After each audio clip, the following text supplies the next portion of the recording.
Close to nature is close to the world. Myron Western Blossoms at Shankarpalli 7799949104. బూడిద గుమ్మడికాయ జ్యూస్లో only బూడిద గుమ్మడికాయ మాత్రమే చేసుకోవచ్చా, లేదంటే ఇతర ఏదైనా పదార్థాలు కంపల్సరీ కలపాలండి. అంటే ఆ ధర్మం ప్రకారం అల్లము మిరియాల పొడి కంపల్సరీ వేసుకోవాలి. తత్వాలు అంటే వాతపిత్త కప తత్వాలతో ఈ మన శరీరం ఉంటుంది కాబట్టి ఆ తత్వాలను బ్యాలెన్స్ చేయడానికి సందర్భానుసారం, ఇప్పుడు మీకు క్యాన్సర్ ఉందా, ఎసిడిటీ ఉందా, అల్సర్ ఉందా అన్న విషయం ఎవరికి తెలుసు? మీకే తెలుసు. ఆ తత్వానికి తగ్గట్టుగా అది ప్రవర్తించాలంటే దానికి అల్లము మిరియాలు యాడ్ అవ్వాలి.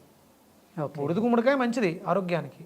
అది మీరు అల్లంతో కలిసినప్పుడు డైజెషన్ సిస్టమ్ మీద పనిచేస్తుంది, మిరియాలతో కలిసినప్పుడు అల్సర్స్ మీద పనిచేస్తుంది, ఈ మూడు కలిసినప్పుడు క్యాన్సర్ మీద పనిచేస్తుంది.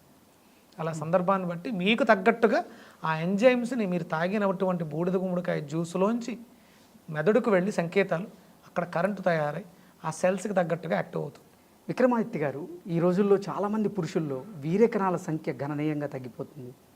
అంటే వాళ్ళ జీవన విధానం అయితేనేమి, వాళ్ళు తీసుకునేటువంటి ఒత్తిడి అయితేనేమి, వీటన్నిటి కారణం వల్ల వీర్యకణాల సంఖ్య గణనీయంగా తగ్గిపోతుంది. ఈ వీర్యకణాల సంఖ్య అమాంతం పెరగాలంటే ఎటువంటి కూరగాయలు, ఎటువంటి ఆహార పదార్థాలు తీసుకుంటే మంచిదంటారు గురువుగారు?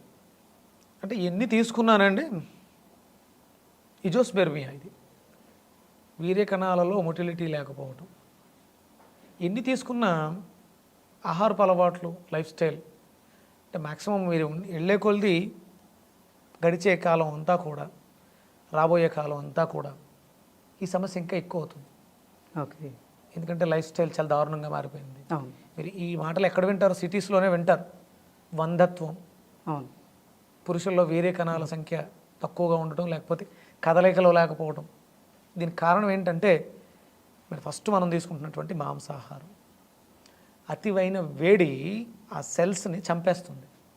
ఓకే, వాతతం శరీరంలో అధికంగా అయిపోయి మనం చేసే పనులు కూడా, వృత్తులు అలాంటివి. నైట్ లైఫ్స్, డేలో ఎవరూ కూడా పని చేయరు, పడుకుని ఉండాలి. అమెరికా వాడి మీద ఆధారపడి వాడు నిద్రపోతున్నప్పుడు మనం మెలకువగా ఉండి పని చేస్తూ ఉంటాం. అవి సిస్టమ్ మొత్తం కొలాప్స్ అయిపోయింది. నేను బాగు చేయాలంటే అమాంతం ఎక్కడ ఏది జరగదు, గుర్తుపెట్టుకోండి. రాత్రికి రాత్రి చిటికేస్తే ఏమీ జరగవు. వాటి కోసం ఆశపడితే డబ్బులు పోతాయి, జీవితం సంకనాకిపోతుందని చెప్తారు. అలాంటి వాటి కోసం ఆశపడకండి. సాధన చేస్తే నెమ్మదిగా మళ్ళీ పుట్టించే అవకాశం ఉంది. ఇంతకు ముందు ఉండుంటే మీరు పుట్టినప్పుడు, మీకు వయసు వచ్చినప్పుడు ఏదైతే ఉందో అది మళ్ళీ కోల్పోయాం కాబట్టి తెచ్చుకునే అవకాశం ఉంటుంది తప్ప ఓకే, అమాంతంగా ఏదీ జరగదు. డబ్బులు లాస్.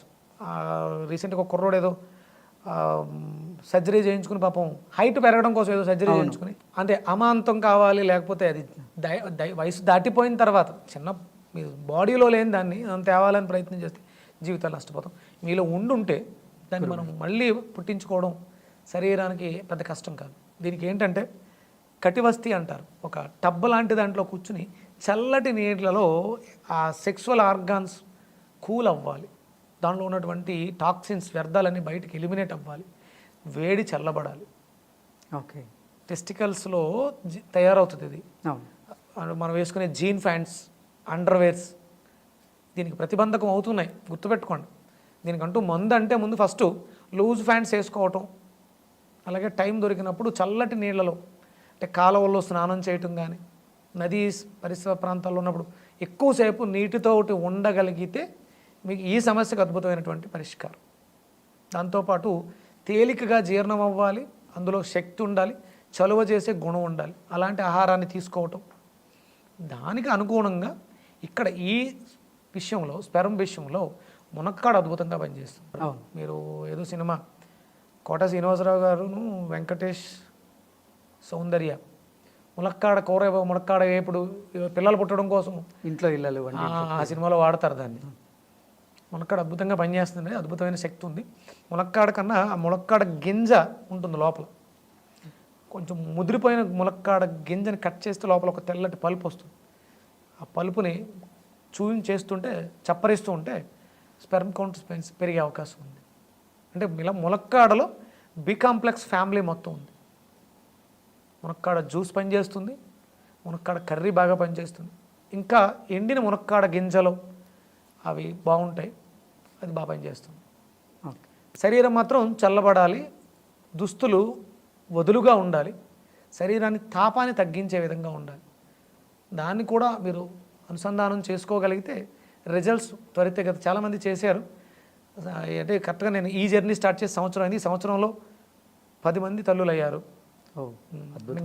డాక్టర్లు కూడా ఇక అవ్వదు అన్నప్పుడు నాకు వైజాగ్లో డాక్టర్ వరప్రసాద్ గారు, ఆయన డాక్టరు, ఆయన ట్రీట్మెంట్తో పాటు మన ట్రీట్మెంట్ని పెట్టిన తర్వాత 100 కేసెస్లో 99 సక్సెస్ వచ్చింది. అద్భుతం గురుగారు. నాకు చాలా ఆనందం అనిపించింది. ఎందుకంటే ఈ వెజిటేబుల్ ఆయన చెప్పారు, ఇగో ఈ ఫైల్ అంతా మీదే గురుగారు, మీరు చెప్పిందే వాడించాను. 100 దాంట్లో 99% వాళ్ళు కన్సీవ్ అయ్యారు. సంతానాలేమి సమస్యతో ఈ మధ్యకాలంలో ఎంతోమంది పాపం ఇబ్బంది పడుతున్నారు, బాధపడుతున్నారు.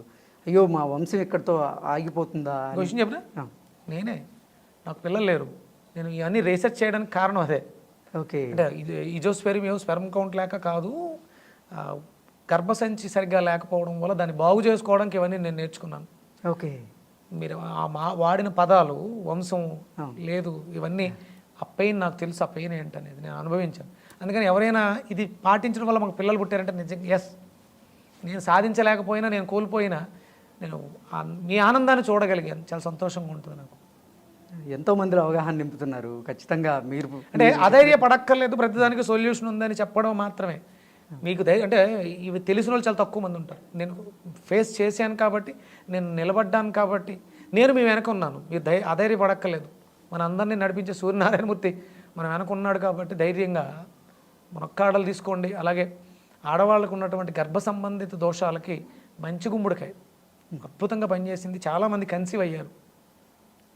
వాళ్ళందరూ కూడా రేపు ఆ బిడ్డలను ఎత్తుకుని లైవ్లోకి వచ్చి మాట్లాడతారు. విక్రమాదిత్య గారు చెప్పిన వెజిటబుల్ థెరపీలో మంచి గుమ్మడికాయ వాడి మేము బిడ్డల్ని ఎత్తుకున్నాము అని చెప్తారు గర్వంగా.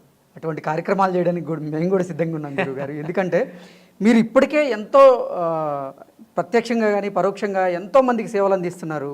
అసలు వెజిటేబుల్స్ మీద ఉన్న అవగాహన కల్పిస్తున్నారు కాబట్టి అటువంటి ఇంకా ఎంతోమందికి చేరువవ్వాలని నేను కూడా మనస్ఫూర్తిగా కోరుకుంటున్నాను.